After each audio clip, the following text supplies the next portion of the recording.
Welcome to They Tried to Bury Us. My name is Tamer, Kattan. I'll be your host. I'm a comedian, a writer, and an actor. I was born in Egypt and moved to America when I was just a kid, so I'm very proud of being an immigrant. And ever since I started doing comedy, I've met more and more immigrants, and I have found more and more amazing stories, and that's what this podcast is all about. Each week, I'm going to have a new guest. They're going to sit down and share with us their American origin stories, and we're going to get to know each other better, and we're going to find out that we're all just the same. So tune in each week, tell every single person you know, and thanks for listening.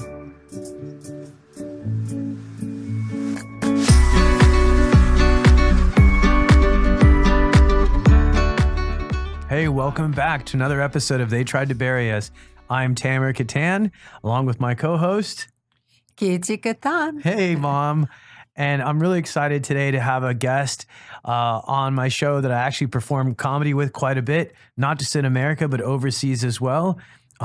He's a Chinese American. I'm going to ask you to help me pronounce your first name. How do you say it? Steve Lee. Steve. Okay, that's easy. That's Steve Lee. Steve is a self-described Chinese American disabled stand-up comedian working in America. You just got back from Malaysia, from Kuala Lumpur. Yes, sir. Where a lot of my favorite people are. We both performed at Crack House in Kuala Lumpur. Hello to Rizzle and Harith Iskander and everybody in Malaysia. And dude, I'm so glad to have you on. You said something really interesting to me. You were born in Hong Kong, right? Yes. And on the way into the podcast studio, you said, wow, you're the first person that's asked me questions about being an immigrant? That is so true. That's insane to me. In America, no, like especially comics is always they were always looking for story, right? Yeah. But nobody have any interest about what it's like to be an immigrant. That's insane to me. That's why I was like, oh, you talk dude, about it in yeah, your I'm coming. I'm doing your show. Right on. Well, I'm glad you came, man. And so you immigrated from Hong Kong. Yeah. And you came to America. And I think you immigrated more than your immigration was in parts, right? So the first part, I was a student. So in terms of my status, I was a student. I had a student visa. Okay. So what that means, I think I couldn't work College legally. student? Yeah, college student. Okay. I could work at my school, but I can't work outside. Gotcha. And then, interesting. yeah. So you could have jobs on campus. Yes. Gotcha. And then the second part, I had to leave because I graduated. Nobody wanted to hire me. So wait, what school did you go to and how many years? I went to an art school. Oh, at the beginning, I went to community colleges. Oh, before that, I was actually an exchange student. That was my very first experience in the United States. So what made you do it? You're in Hong Kong. And at what age do you say, I want to come to America, or I want to experience life in America? Well, you know what? I was a stupid kid. Didn't know what I was doing. Uh-huh. And actually, it was my mom's decision. Hey, you've not been doing anything in your life. And well, I mean, my family background, 3 or even 4 of our family generation, we were born in different countries. Oh, interesting. So we were like gypsies. Just moving around. So yeah, we were like my parents. They were born in Indonesia, so we were Chinese Indonesian. Oh, okay. And then before that, my grandfather was born in China, immigrated from China to Indonesia, and then after my father was, I think he was like 6 or 8 years old. The whole family, my grandfather decided to move the entire family back to China to support communism. Oh, wow. Interesting. It was crazy, right? He's that kind of crazy guy. Gotcha. So, and then, things didn't work out. And my dad, after he had me, he was like... what do you mean to support communism? What was his motivation? Well, I mean, at the time, if you're a progressive person, either you had to choose communism or more like the French socialists. Gotcha. And I guess it's hard to immigrate to France, I guess. And also, his heritage, his Chinese heritage. So it's like, because the government before, they weren't angels either. They were like corrupt regimes that working with the U.S. My dad was, my grandfather was very left leaning, politically active. And he was like, okay, it's about time to move back to China because China's just turned communist. And nobody knew, what happened to communists, right?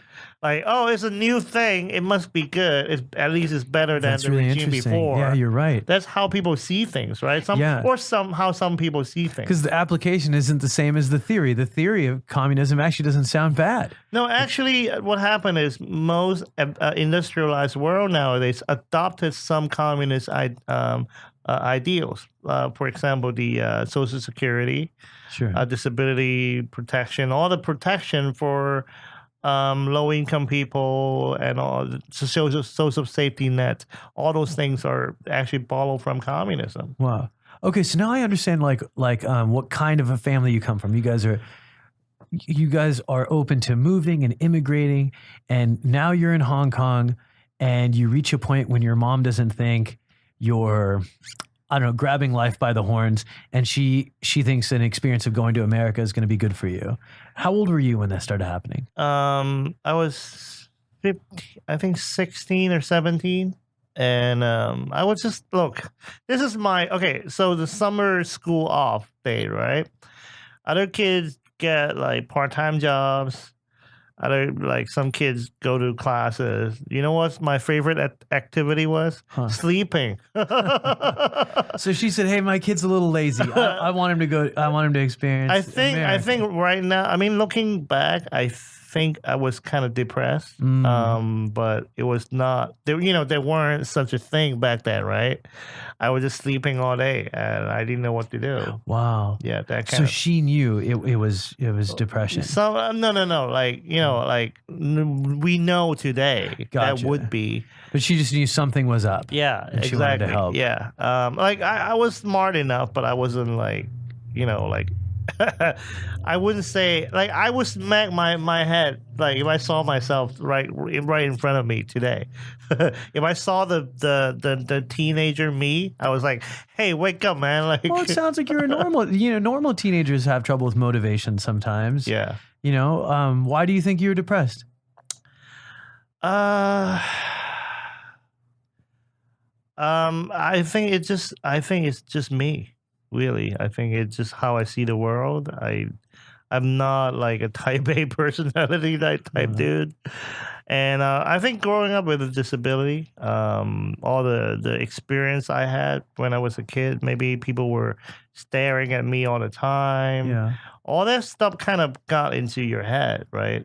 And then I think. Okay, so give me. What's it like in China? Because I don't want to make an assumption that how disabled people are treated in America is the same as they're treated in China. So I was in Hong Kong. Hong Kong was different. Sure. A different government system. Hong Kong was a British colony, and China was just the North Korea style communist at the time, at least at the time. So it was I was being treated better. There were other schools that they didn't want to accept me because if I fall down, I might sue them or something like that. Oh wow! So there were 6 months from kindergarten to primary school. Well, I mean we followed the British system, so we call it primary school. There were 6 months that my mom had to send me back to China, where my grandparents was living. To took care of me at the time, while my parents are working and looking for school, look for different school for me. Well, because they wouldn't accept you. Exactly. Worried about being sued. Yeah. Wow. It's the pre-civil rights movement world. Yeah. Kind of like that. Yeah, I think people forget. Some of the best traits about our country is how well is about the rights that it grants people that maybe in other countries that they don't have rights. Yeah. I mean, rights is not given. Right is fought for. Yeah. But most of you are kind of, for most American or people from live in Western countries are spoiled They because expect the the right. fight was the generation or two before. Yeah, that's interesting. Your parents or your great grandparents or grandparents' generation fought that right for you. So Donald Trump is nothing new. It's just this generation is just used to swiping their phone and think the world is going to be okay. Yeah, we haven't. Actually, coincidentally, there's a famous Chinese saying that I often use that it takes 3 generations to lose a fortune. And I feel like the first generation gets to witness the first generation worked for it, the second generation witnessed it, but the third generation has no idea how they got it. Are you talking about Kim Jong-un? Yeah. Well, I think that's the way we are with our freedoms sometimes. Like there was a generation that fought for it. Yeah. There's a generation that witnessed it. And then there's us. And I think there's a lot of things that we take for granted. You're not the only handicapped friend I know that's either been physically handicapped or I have friends with autism, even from places as modernized as England. And they moved to America just because there were more options and more comprehensive options and better options for people with autism or all kinds of other ailments. Yeah, when I talk to a lot of Americans who, with disability, they're like, I feel like they're kind of entitled. It's like, oh, okay, so I'm supposed to have this right. I'm supposed to have that right. But I didn't grow up with that mindset. I was like, more, okay, most part of the world is kind of like when you're a minority, it's your fault that you can't live your life with the rest. Got you. As opposed to instead of society building a ramp, it's your fault. Yeah. It's somehow your fault. Your disease is your fault. That you can't make I'm sorry. I mean, I can't do anything. That's crazy. But this is actually closer to nature because that's how nature works. Is it's the survival of the best. Steve, I used to poop my pants. I don't still poop my pants. We were supposed to evolve. We're supposed to treat people better, for crying out loud. All right, so I want to get to your life now. Okay. So now you're around when your mom starts hinting about sending you to America. It's as a student exchange program.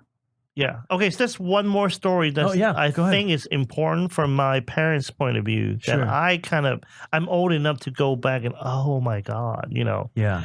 When my dad moved from China to Hong Kong, he was living in a refugee camp at the time, and then he was pregnant. He was a refugee from where? My mom was pregnant. She was a refugee from China. From China. From communist China, and then he.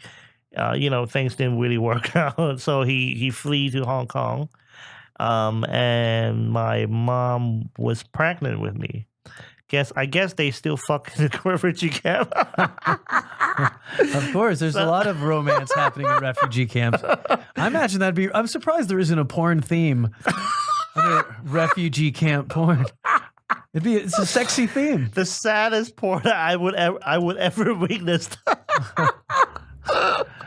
But it's an interesting concept to me. So when I was born in a hospital, of course, but they were worried because I was born with a disability, and the doctor was like, we can't do anything about it.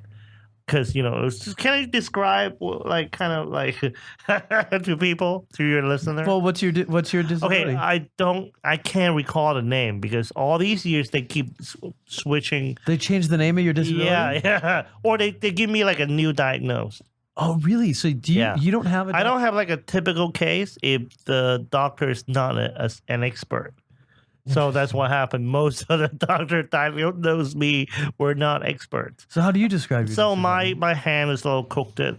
Some of my joints are a little crooked, and my muscle strength is about 60% of normal people. That's pretty much it. Did they have a hypothesis on how is it genetic? Finally, the last geneticist told me that would be the closest case that he diagnosed me on. My spine were damaged when I was a baby. So it affected my development. So my condition probably is not genetic. Interesting. So it was Yeah. like a trauma, something that happened that caused it to happen. But well, I mean, my mom was in the refugee camp, so Oh wow! Yeah, either malnutrition or and all the stumble moving or the around. stress even. Exactly. My mom she had 2 miscarriage before. So once I was pregnant, my dad was trying everything to have me, and then I think I was. How do you call it when I was born early? Premature. Premature. I was premature 7 months. Oh wow, 7 months. Yeah. So you're only 2 months old. No. No. Like you were 7 pregnant. months. She was 7 months pregnant.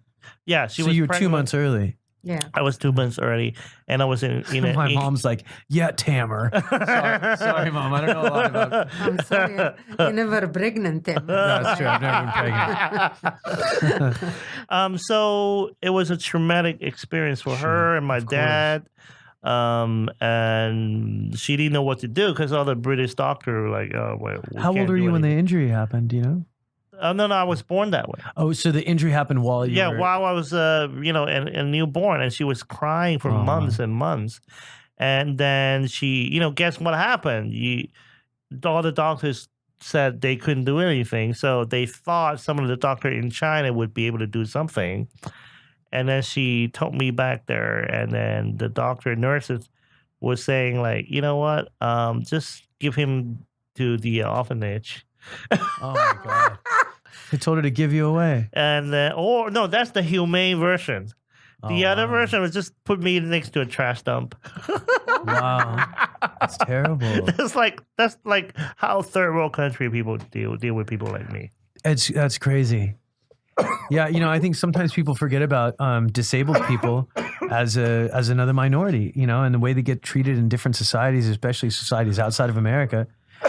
It's important for us to keep our civility in the way we treat people. So now so your mom goes through this traumatic experience and these terrible things are said to her. She obviously keeps her baby boy. And well, here's one more thing. My Sure. dad told me when I was in my 20s, fucking up in my college, all my college's classes. And then he's like, gotta give this guy a lesson. One of the stories he told me was he almost thought about giving me up. what, he told you that? Yes.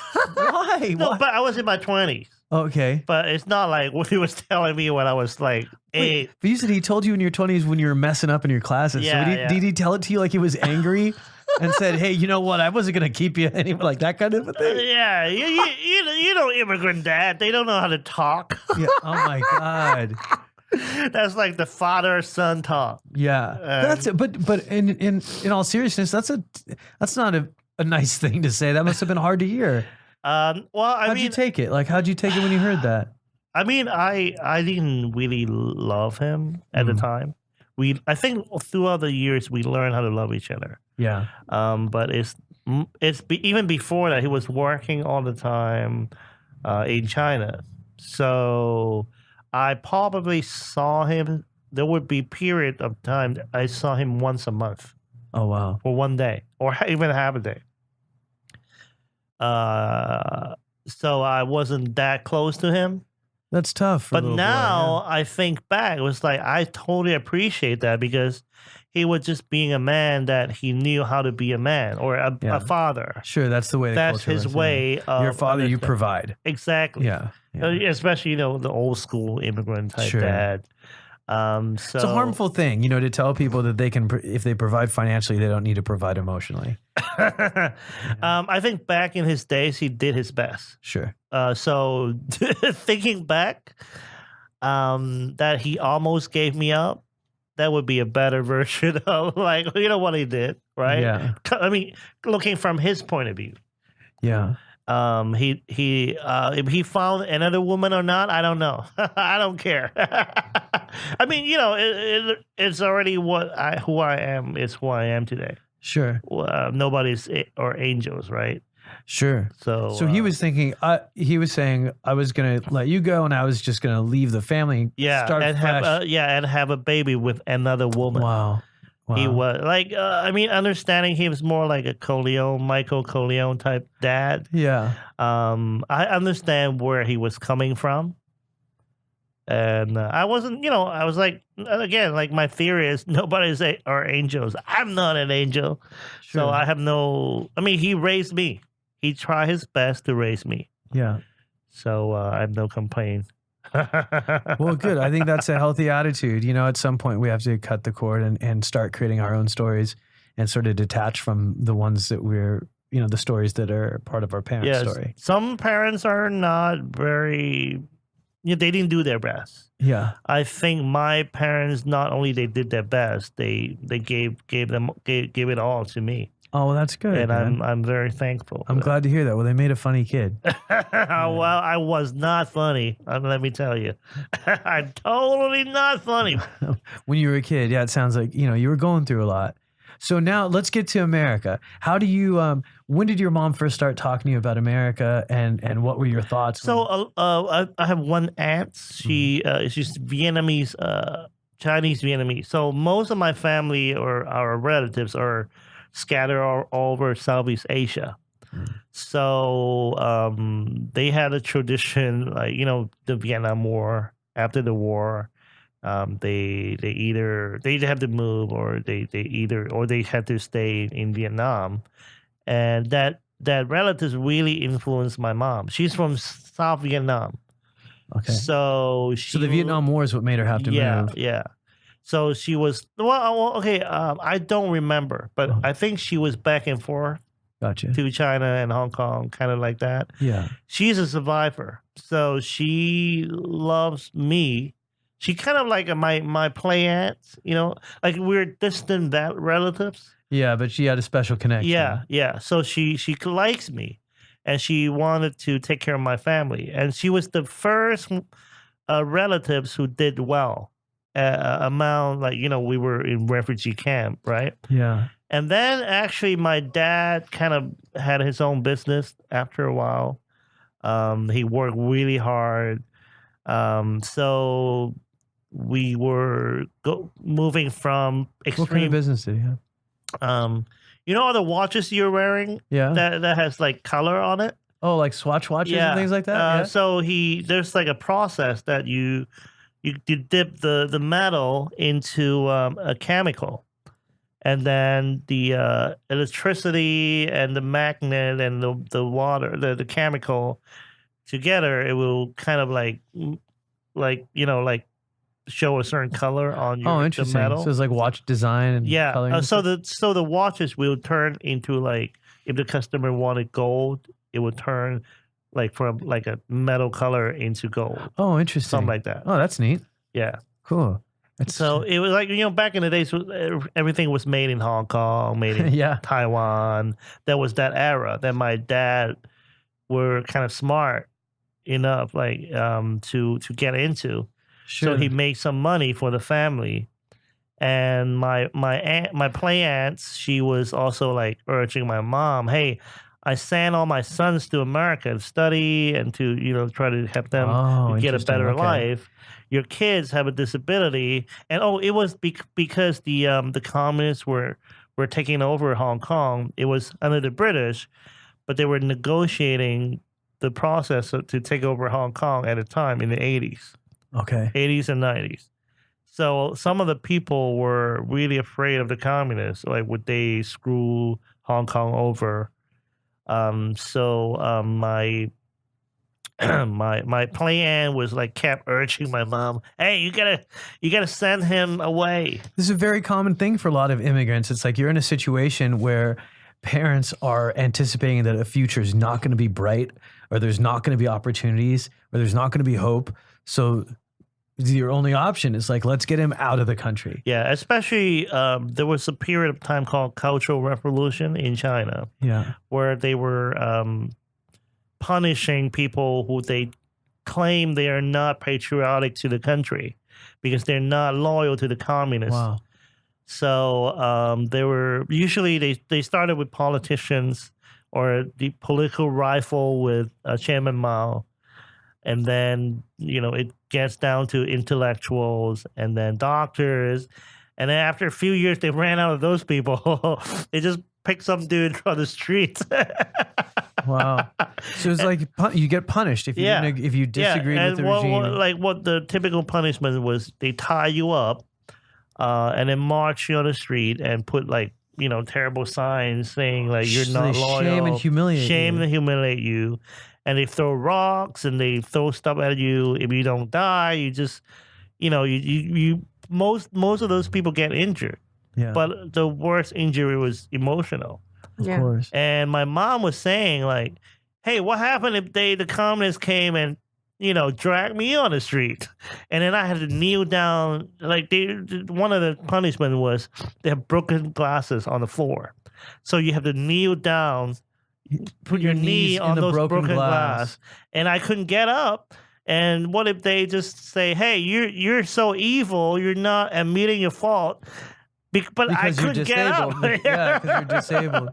So that was the era that they kind of ran through. And so even though China is totally not that today, right?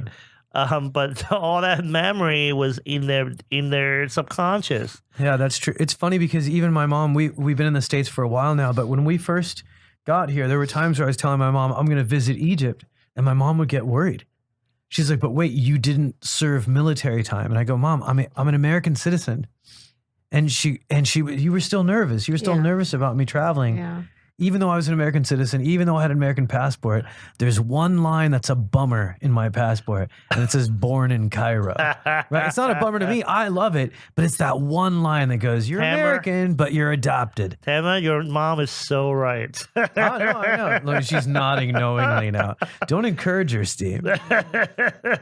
So yeah, go ahead. So wow. So you're describing the environment in China. It didn't happen. It didn't even happen in my generation. Sure, China was something in her memory. Up. Yeah, it was in her memory. And I think I'm a history enthusiast. Yeah. So looking back, I'm like, wow, she's not wrong at all. Yeah. And even today, looking at how people from developing countries treat each other, sure, there is a big difference there. Just me going back to Hong Kong, even Hong Kong is very modern and advanced. But there would be places that they have all the stairs, or they will be, an elevator that I couldn't use because they had to shut the elevator down, and they're like, so. Oh my God. Wow. Yeah. They didn't have options for people. Yeah. I mean, I couldn't sue them unless I'm rich. Yeah. So anyway, so all that stuff add up together. It's like, I don't have to come here. Yeah. But they think coming to the U.S. is a better choice for me. Of course. It's going to give you opportunities to live a normal life and be able to do everything that everybody else does. So how old? So you come to America. Were you scared about or was it? Were you? I was so dumb. I was so goddamn dumb. Why? Why do you say that? I didn't know what was happening. I was like a tourist, and then I didn't even have my paperwork filed correctly. It was like my mom and my cousins was helping me. They were helping me out. I was like that dumb. I was just a kid that didn't really care. Yeah, well, you're a kid. Yeah, you're just a kid. I was that typical kid. Yeah. And then my first flight, they flew me because we came as a group. Because of the visa and all the exchange students, we had to gather together first from Hong Kong. So you went without your parents. It was you and a group of foreign exchange students. Yes. So we had contact with the local family that was supposed to stay at. And then they were like, oh, yeah. Welcome, Steve. We're going to help him out, pick him up at the airport. So I flew to Atlanta first from Hong Kong. Think about it. No. Big cultural difference. Okay, yeah. I think LA first, and then LA to Atlanta, and then Atlanta to Kansas City. Wow. Because there weren't any flight probably at the time, or they couldn't find any flight. So your final destination was Kansas City. Kansas City, yeah. So my host father, a big, chubby, old white dude.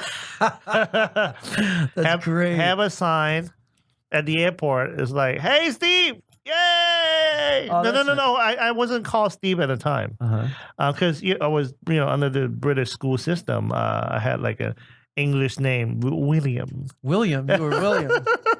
William Lee. So I went to my host father. We introduced each other. I was in his 1970 or 80s Buick, an old school Buick. I think it was mid 90s, 94. 90, that was my first time in America. It was in Kansas fucking City. Wow. And then drove from the airport to his house, which is the suburb of Kansas City on the Kansas side. And I was like, how come there's no buildings around? Like, I'm from Hong Kong. Yeah, it's a major city. Exactly. Like, it's like it took somebody who grew up in Manhattan his whole life, and all of a sudden took him to like, wow. Yeah, like the Midwest or something. Yeah, that's such a contradiction. You moved to this other country looking for more opportunities and a better life, and then you land in a city where it's not a real city. Yeah, exactly. You go from a major metropolitan city to a rural area. Yeah. And I remember the first time I got to the house, I was like, how come there's no noise? There's no noise. I was going crazy because I'm used to all the noise, right? And then it's like, why is this so quiet and silent?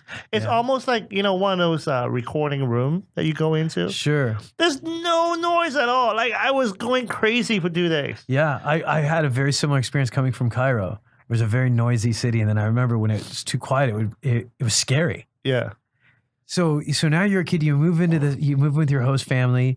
What's the best experience you had in your when you were in the younger side of your experience? What was your best day in America? I think I switched that around. There were like, to me, I'm not like a moment person. Okay. I'm more like like I look at like a period that I grow. I got better, or I like become worse. Okay, so it's like you have a favorite chapter instead of a favorite page. Exactly. I like that. Okay. So I think that was like a major chapter in my life where I got out from my disabled schools, and it was like the first time in my life I'm on my own. Yeah, that is crazy. So this was like where you felt like you were in charge of your own life. By the way, I was a spoiled kid because my family. I started really poor, but then my family moved into a upper middle class environment, and I have like a house worker to help me and my mom to take care our daily life. Yeah. And then all of a sudden, I have to do everything on my own. I mean, my host mother was very nice. So right before you came to America, you'd bumped up in social class. You even had, like almost servants in the house. Yeah. And then now you're back to taking care of yourself all by yourself. Yeah. I mean, my host mother helped me with the with laundry and stuff like that. But overall, like I have to, like go to, my host father drove me to like where the school bus is at. But from time to time, he will pick me up. It was like really nice of him.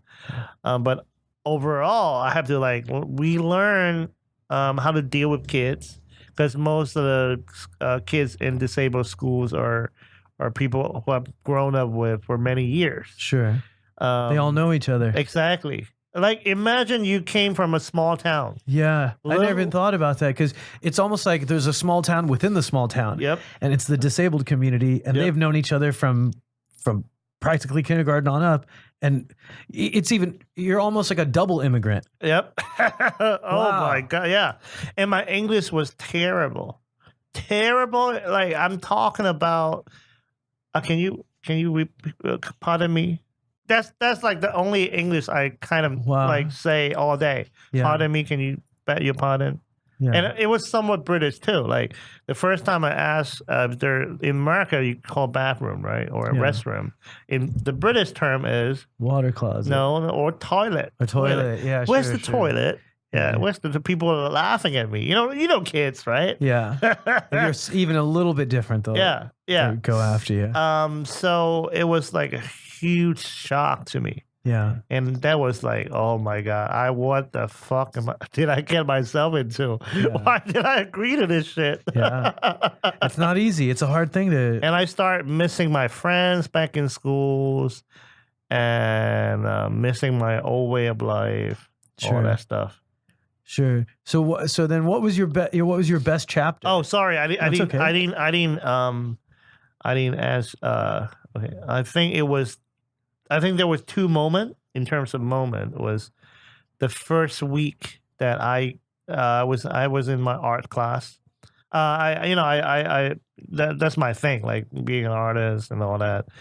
And my teacher was talking to me, asking me things about me, and I kept bringing up the fact that I went to a disabled school. It's like in my mind, I'm on a different class. Like a second-class citizen just because you're disabled. Yeah. And then all of a sudden she was like, so? She's like, who cares if you're disabled? Exactly. She liked your art. Exactly. And then it's like, it's mind-changing to me. It's like, oh. You know what it's people like? don't have to see me differently. You know what it's like? So many times, there's so many of my friends that describe stories like this for different reasons. And it reminds me of the human version of rescue animals. Right? We're like, not only are we gaining our strength and our muscles, but we're gaining our confidence. That's very true. And being treated like equals and being allowed to have a voice and to be able to say like, this is wrong and that's right. And like, yeah. I think it's really smart that the founding fathers didn't say that America guarantees happiness. It guarantees the pursuit of happiness, right?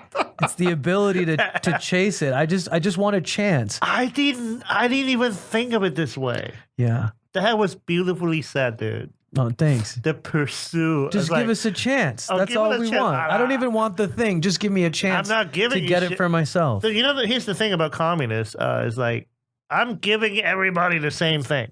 Yeah. That's it. Yeah. Then where does the motivation go? Exactly. That's the thing. It's like a lot of these the theories sound good, but the applications are flawed. Yeah. Especially when like human greed and things like that come into play. So you described your favorite chapter. Let me get what was the toughest moment? What was the moment where you felt like, I don't think I want to stay here? Oh man. I think I was I'm an introvert. So when an introvert face adversity, you want to hide even more. Sure. So I think there was my first couple months, I have no friends. I didn't want to deal with anybody other than the classes I had to go to. Sure. I think I didn't even go to the cafeteria because in America, you go to cafeteria to hang out with the clique, right? The clique. Yeah, you're right. I had no cliques. It's so funny that the place where you go to eat food is sometimes the loneliest place on campus. Exactly, my friend. It's where you feel most lonely, and it's like where you have to eat. Oh my God. So I didn't even go to the cafeteria. I decided to buy snacks from vending machine. Oh. And I was hiding in the men's bathroom for I think a few months. You ate lunch in the toilet stall? Yeah. I remember one time there was like a couple bullies. They were looking for somebody here during lunch. Let's see. And the bully was like, all right, I'm not dealing with that shit. He might be like, someone who's like so weird. He could be like one of those bomber. I was that guy. Wait, so they wanted... Even the bully left me alone. So the bully was they noticed you in the bathroom. They tried to break down the door to mess with you. Yeah. And then when they saw that you were disabled, they're like, we'll leave. Not just disabled, but I think it's more like, this guy's really off. Why do they think you were so off? Let's get the fuck out of there. Why'd they think you were off? Because I didn't even respond to their bullying. Oh, wow. Yeah. And why do you think you had the ability to just bounce off of you? Not ability. I would call it an ability. But it was, a defense mechanism. It's like, if you bully me and I don't respond, because bully really just wanted that respond, right? Exactly. To show their social class. Yeah, show that they have power. Yeah. If you don't respond, they don't get the joy.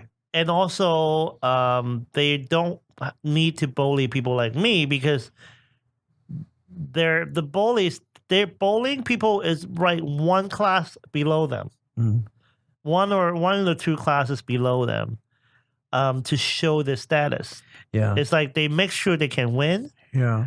And then also they make sure they can, it's like I'm gonna win. I'm gonna beat up this guy. I know it. And I'm gonna be, the dude. Yeah. I'm gonna be the alpha male. Yeah, the I'm alpha. gonna be right? the alpha, right? Yeah. It's so funny because now that we're adults, we know now it comes from a place of insecurity. A lot of those bullies, they wanted to feel that way by being mean to guys like you and me because they were insecure themselves and they needed to feel like so I was so off that there's no way that they would get pleasure or status out from bullying me. Like I was literally that bomber guy. The which guy? The school bomber, the school shooter. So you look. I was like that. Wow. So that's really interesting. So like because you were so introverted, you almost came across as like sort of this like a recluse almost. Yeah. Like a weirdo. No, like weirdo would be one level up. Oh, okay. But then what happened was my English got better, and the second semester, the whole time schedule changes, right? Yeah. So I didn't have to face the same group of people. Gotcha. And there was like a Japanese, and also I had different classes. I met a guy from Japan, and his dad is an ambassador. So he was in New Zealand or Australia before, and then he went to America. So I would start hanging out with all the weirdos, all the weird people. Yeah. And now you're a comic, so you hang out with all the other. Right? No, right? From I one guess group that's of my weirdos to destiny. another. Yeah. So let me ask you this last thing. Because we're running out of time. I want to ask you one last thing. You mentioned earlier, like if Steve today saw Steve then as a kid, you'd give him a slap. Yeah. And say, hey, why aren't you working harder? But I want to maybe not the Steve that was in Hong Kong that wasn't living up to his ability, but what would Steve now? Steve who goes up on stage and makes people laugh. What would the today's Steve, the Americanized version of Steve, say to the Steve that was in that toilet stall, and worried about fitting in? Well, life is gonna get better. It gets better. Yep. Yeah. But you gotta work hard for it, though. Yeah. It's a funny thing. It's the silver lining of being bullied. It's a silver lining of being picked on. Is I think human beings are a lot like cactuses or cacti. The worse the environment treats us, the stronger we grow. Yeah. And it's like the thing that was a curse ends up being a blessing sometimes. Well, I mean, some people are fortunate that they meet good people in the process. Yeah. I think the sad one is throughout their lives, they haven't met people like that can kind of, help them out a little bit. Yeah. I mean, just help them to change this perspective. Yeah. That's really what it is. Do you think you would have been funny if you weren't picked on? I think I would do improv. I would be a stand-up comic. Stand-up comic are people who are damaged. I have a theory. Yeah. Every time I meet an improv person, a person that does the improv troupe. I like improv, by the way. Yeah. They usually all have good families. Yep. And whenever I meet comics, especially the really good ones, they usually had some kind of issue with their mom or their dad. Or they have terrible childhood. They had a terrible childhood. I think the reason why improvisers are comfortable being a group on stage is because they trust groups of people. Yep. And I think comics are comfortable alone because we don't trust people. Yep. But dude, I'm really glad you're here. I'm really glad you immigrated to America. Thank you. I'm glad that you're one of us. Thank you. And by the way, I'm not totally proud. You're not. I'm not totally proud. Totally proud to be of being American. You're not. Why do you say that? Why? Because I saw in Kansas, I saw the good side and I saw the bad side. Sure. So just like anybody on Earth, we're just slightly better, or we're more enlightened than some of the people in some country. That's it. Yeah, I agree with you. I think it's important to be mindful of that. I think it's important. That's what I love about immigrants is that we're able to see not just the beauty of America, but we're also to see the danger of us they're able to see when we're dangerously close to becoming what we're not. Yeah. What we're, when we're becoming. Oh, no. We are who we are. We are who we are, so we elected Donald Trump. Yeah. But we're capable of being better. Yeah, I agree with you. Yeah. Yeah. Well, thanks for being on the podcast. Thank you for having me, man. Thanks for not giving up on America. We'll keep fighting to make it better. And dude, do you want to let anybody know where they can find you? Steve Lee is a hilarious comedian. I like to make a distinction between comics and comedians. I'm not sure which word does what, but I think there's two different kinds of comics. There's comics that say funny things, and then there's comics that make things funny. And I think Steve's one of those comics that makes you laugh at real things. Oh, thank you, And man. those have always been my favorite comics. They're the rock and roll of comedy. I think it's the artist inside me. The artist. Yeah, I want to tell a story. Just like you, right? You have a lot of story to tell. Yeah. Just like this podcast. Yeah. So go follow this guy. Follow him wherever he is. What's your website? Steve Lee Comedy. SteveLeeComedy.com. Yep. And where do they find you on social media? Steve Lee Comedy. I'm on everything. On everything. Yep. All right, brother. Thanks for being on the show. Thanks for listening in, you guys. You want to say bye, Keith? Yes, just when you walk in, I didn't see any disability on you. Oh, I wasn't using my crutches. No, but I see big heart and good brain. Thank you And very much. that's what's the most important in your body. Thank you. That's Thank it. you. Thank She's you right. so much. Yeah, I Thank am you right. so much. Nice to meet you. Yeah, You're nice so to meet funny. you. Thank you. Yeah. Thank you.